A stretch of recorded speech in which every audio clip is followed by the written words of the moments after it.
Kahapon po, mga lode, kahapon, pag-uwi ko galing sa dagat, mayroon akong nakitang paniki. Ayun. Nung malapit na ako dun sa daan, biglang may lumipad na paniki na malaki. Yun. Pagtingin ko sa ilalim, mayroon paniki na baby. Baby pa yung paniki. Ayan, napulot ko yun. Kinuha ko siya. Iniwan siya ng mama niya. Siguro parang tao din yan kasi. Parang tao din yan. Siguro, yung mama niya, iniwan siya dun sa daan. Tapos, umalis siya. Naglayas.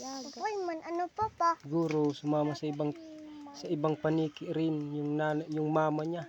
Sumama rin sa ibang paniki. Tapos, yung anak niya, iniwan niya.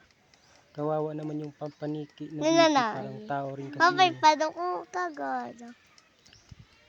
Hindi siguro nakapigil yung mama niya. Sumama sa iba. Kaya yun, iniwanan na baby. Kawawa naman yung baby na paniki. Iniwan siya. Parang tao rin yun eh. Ayan o. Tingnan yung mga lodi. Malaki na siya eh. Pero mga nasa 4 na taon siguro na to.